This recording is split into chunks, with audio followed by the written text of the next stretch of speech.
So Eskom has implemented stage 6 blackouts until 5 a.m. on Monday. The power utility says this is because there is insufficient emergency reserves and generation capacity. Meanwhile, Electricity Minister ENCA and Eskom executives held a briefing earlier to explain why rolling blackouts shot up to stage 6.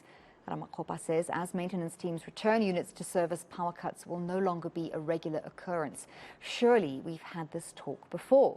Let's bring in energy analyst Professor Hartmut Winkler into the conversation. Professor, thank you so much for speaking to us this evening. I'm sure as many South Africans who've been very glad of a respite from higher stages of load shedding think to themselves, I knew it was too good to be true.